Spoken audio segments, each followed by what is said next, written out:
Okay, here we are at Bray Station, and we're at the start of the Mosaic timeline. This magnificent Mosaic timeline.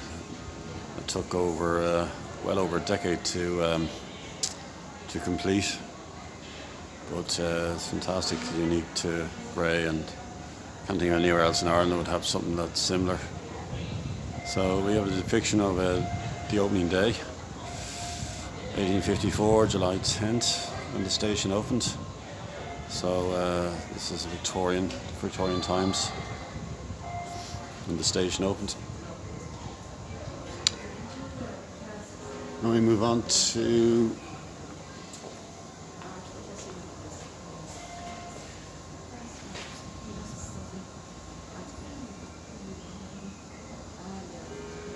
so a lot of this is reflecting the time.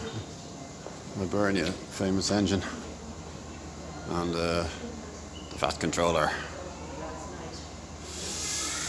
There you have the esteemed engineer William Dorgan, not just his railway connection with Bray, also his built Bray, really, along with other entrepreneurs. He had a significant part in the modern Bray. Died reasonably young. He was only in his 60s when he died. Injuries from a horse. Speaking of esteemed people, this is in the Kingdom Brunel. Came over as a consultant and oversaw the building of the line to Greystones in the 1850s. But this much maligned trestle viaduct bridge proved to be very costly.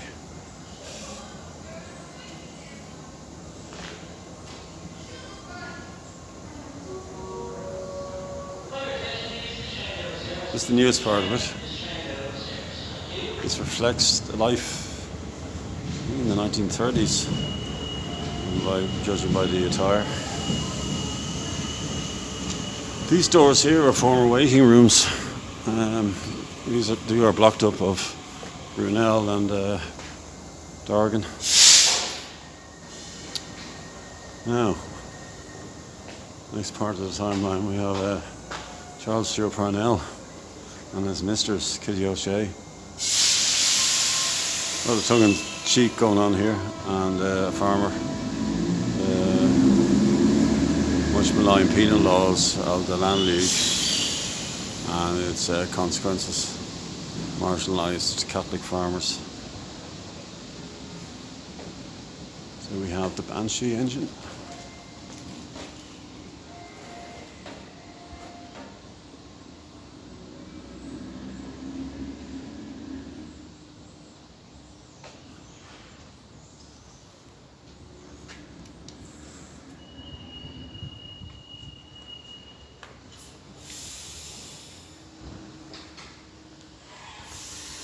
And St. Bridget's engine here as well, from the 1900s.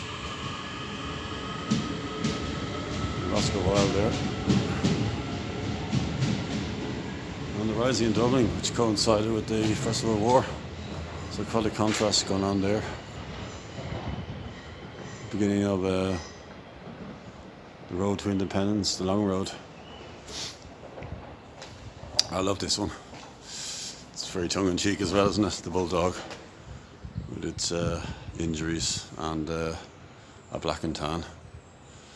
Less said about them, the better. They were horrible people. Horrible. And you have Bray Daly Station, which actually Daly was executed during 1916 after in Kilmainham jail. But the station, it says here 1922, but the station wasn't renamed until 1966. But independence took place in 1922. So changing Ireland, folk dev, 1930s.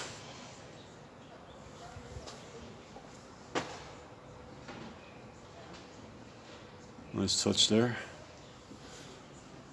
And the outbreak of war. Depiction of Hitler there.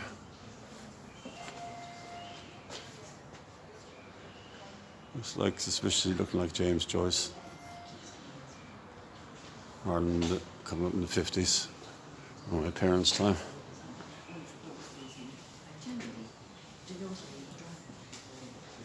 Very dapper gentleman there, his braces and his Mac coat, his trilby hat. Ah, credit union.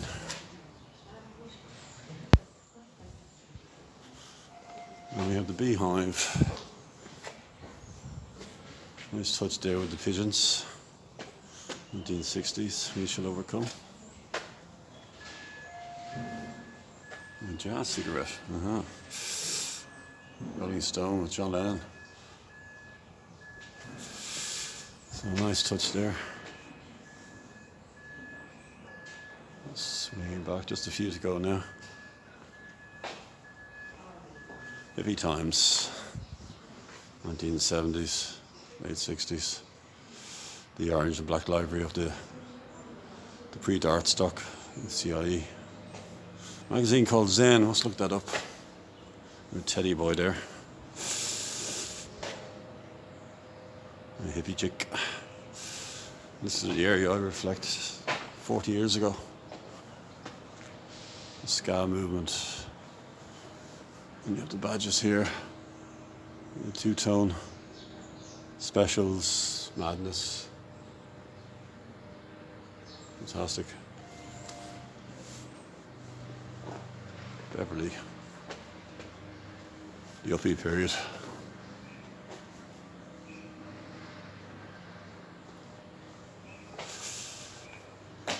Peace at last. 1994, 31st of August, yeah. The end of the Troubles. There's a dart there. The dart dates back to July 1984. A busker here. Red Hot Chili Peppers. So Ireland in the late, well, I guess the 90s. And the conclusion here of Bray, Holy Redeemer Church, Bray Head.